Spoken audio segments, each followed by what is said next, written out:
النهارده هنودع سنة قديمة ونستقبل سنة جديدة سوا. هنودع 2023 بأخطائها وكوارثها، ونستقبل 2024 بأخطاء جديدة لنا. عم متولي، بمناسبة السنة الجديدة تحب تقول ايه؟ أقول حسبي الله ونعم الوكيل. حسبي الله ونعم الوكيل. طب ينفع بقى أستاذ عمرو أديب وأستاذة مفيدة شيحة في الستات ما يعرفوش يكذبوا يقروا الفنجان ويفتحوا الودع وإحنا لأ؟ لا والله ما ينفع. طب عايزة أقول لك بقى، زي ما في أبراج يابانية وأبراج هندية، برج القرد وبرج التنين، إحنا كمان عندنا أبراج فلكية. وسواء كنا مؤمنين بعلم الفلك أو لأ، فده ما يمنعش إنه كان أحد أهم العلوم اللي برع فيها المصري القديم. وكانوا أول ناس يقسموا السنة ل 12 برج فلكي، ولكن تقسيمتهم غير تقسيمتنا دلوقتي خالص.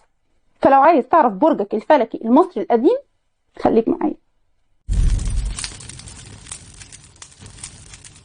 السلام عليكم ورحمة الله، ازيكم عاملين ايه؟ يا رب تكونوا تمام وصحة كويسة. وبكل بساطة انا رشا حسن وقناتي مع رشا حياة. تقسيمة المصري القديم للابراج الفلكية كانت مختلفة عن تقسيمتنا دلوقتي ليها. فما كانتش الشهور ورا بعض كده زي تقسيمتها دلوقتي، لا دي كانت ايام معينة في شهور محددة. يعني ممكن تلاقي نفسك مولود في اكتوبر لكن ليك نفس صفات وشخصية حد مولود في يناير. طب تعالوا سوا مع بعض نعرف ال 12 برج فلكي المصري القديم. اول برج حعبي، ودول مواليد من 1 ل 7 يناير، ومن 19 ل 28 يونيو، ومن 18 ل 28 نوفمبر. وده كان مسمينه البرج المسالم العملي. حعبي هو إله النيل عند المصريين القدماء، وأصحاب برج حعبي بيتميزوا بشخصية قيادية متميزة، حالم ومتحمس جدا للحياة، بيكره الصراعات والمشاكل وبيحاول يتجنبها بقدر ما يمكن. أما اللون المفضل لرجل حعبي الأحمر الملعلع، والسيدة الأزرق الغامق. البرج الثاني أمون رع، القائد العنيد، ودول مواليد من 8 ل 21 يناير، ومن 1 ل 11 فبراير. أمون رع هو إله الشمس، وكانوا بيعتبروه ملك الآلهة، بيتمتع بقرارات قيادية خطيرة، شجاع ومقدام قوي، ودايما بيحفز وبيدعم الناس اللي حواليه، شاطر قوي في تكوين فريق ناجح، وده يرجع طبعا لثقته العالية في نفسه.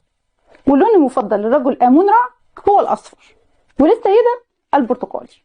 نيجي بقى لرابع الأبراج الفلكية، برج موت أم الآلهة، وده بقى العقلاني الخجول، ودول مواليد من 22 يناير ل 31، ومن 8 سبتمبر ل 22.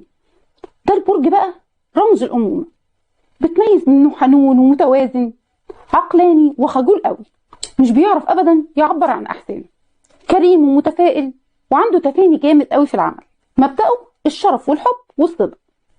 أما اللون المفضل ليه الأحمر والبني القرمزي. ترى شكله إيه البني القرمزي ده؟ ملهاش دعوة، هنا كل واحد في حاله. هالو، أنا في هالو أنت في هالو. برج جب، العطوف الموسوس، ودول مواليد من 12 ل 29 فبراير، ومن 20 ل 31 أغسطس. جب ده بقى حساس موت، عنده قدرة إبداعية أو تدميرية، مش أنا اللي بقول، دي جدودك اللي قالوا. وقال كمان إن شخصيته طيبة جدا ورقيقة، وبيتأثر دايما بالمحيط اللي حواليه، اهتمامه الأول لأسرته وعاشق للطبيعة.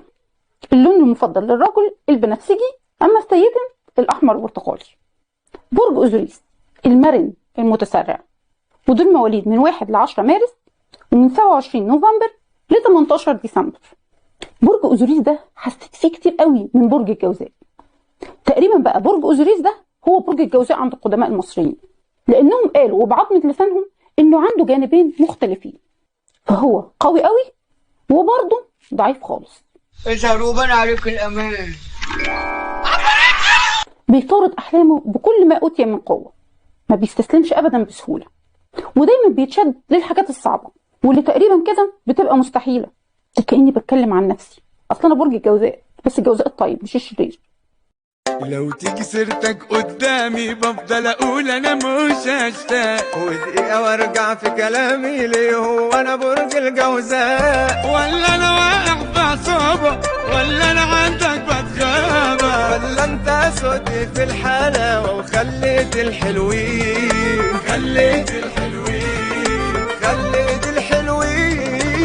غلابة. كان اللون المفضل للرجل الأصفر، أما للسيدة الأخضر، وده حقيقة. أما البرج الواضح اللي عنده اكتفاء ذاتي برج إيزيس، ودول مواليد من 11 ل 31 مارس، ومن 18 ل 19 اكتوبر، ومن 19 ل 31 ديسمبر. مواليد ايزيس واثقين في نفسهم، بيحبوا الحياه قوي وعندهم نشاط غير عادي، بيحبوا يعملوا خير كتير وبيساعدوا كمان اللي حواليهم. دمهم خفيف موت، مشكلتهم الوحيده ان هم عايزين طول الوقت يكونوا مثاليين، وده اللي بيوديهم في داهيه، لان هم بيعلوا سقف توقعاتهم فبينزلوا على جدور رقبتهم. برج الحوت مبدع ما شاء الله عليه. دول بقى مواليد من 1 ل 19 ابريل، ومن 8 ل 17 نوفمبر. دول بقى اشخاص قمه في الذكاء والابداع، عندهم قدر كبير جدا من الحكمه، واثقين في نفسهم لكن في نفس الوقت متواضعين، عندهم عقول ابداعيه بتخليهم متميزين جدا في مجالات كتير، لكن مشكلتهم الوحيده ان هم عمرهم ما بيعترفوا باخطائهم، وده اللي دايما بيوقعهم في الغلط. تعالى بقى شوف البرج الشجاع المؤثر، برج حورس. دول مواليد من 20 ابريل ل 7 مايو، ومن 12 اغسطس ل 19 اغسطس. دول بقى الاشخاص المغامرين، عندهم قدر كبير جدا من الحماس والجاذبيه، عندهم طموح لابعد حد، دايما حقانيين وبيدافعوا عن حقوق الاخرين. زي ما تقول كده هم صوت من لا صوت له. اللغه العربيه الجامده دي. لا واثقه من نفسيها، مش واخد بالك. تعالى شوف معايا بقى البرج الحساس الصريح، برج انوبيس. ودول مواليد من 8 ل 27 مايو، ومن 29 يونيو ل 13 يوليو. دول بقى برج الفنانين، عندهم شغف وابداع ملوش حل. مشكلتهم ان هم حساسين قوي، وده اللي بيخليهم في كتير من الاحيان يبقوا انطوائيين، لكن بالرغم من ده عندهم ثقه كبيره في نفسهم وتحمل المسؤوليه، ودايما بيعبروا عن نفسهم بدون قيود. عاش يا انوبيس. برج ست، يا ساتر يا رب. دول مواليد من 28 مايو ل 18 يونيو، ومن 28 سبتمبر ل 2 اكتوبر. مش عايزه اقول لك بقى ان الست ده كان ايه عند القدماء المصريين؟ الست ده كان اله الشر.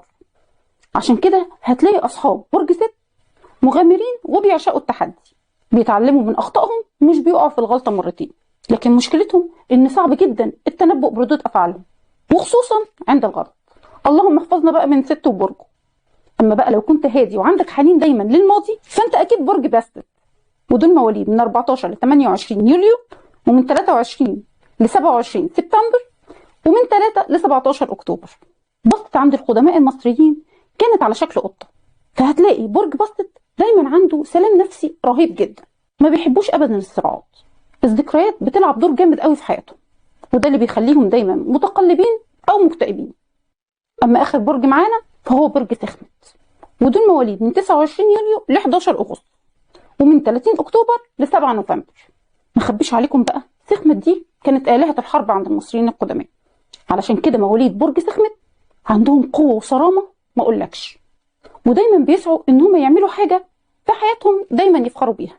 عندهم اهتمام كبير جدا بالارجان، مش عايزه اقول ماديين يعني، لا بس هم ماديين، بس من الرغم من ده عندهم شخصيه جذابه وساحره.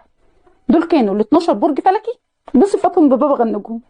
كل سنه وانتم طيبين، واتمنى لكم سنه سعيده، واستنوني في حكايات حلوه كتير من مع رشا حياه 2024. باي باي.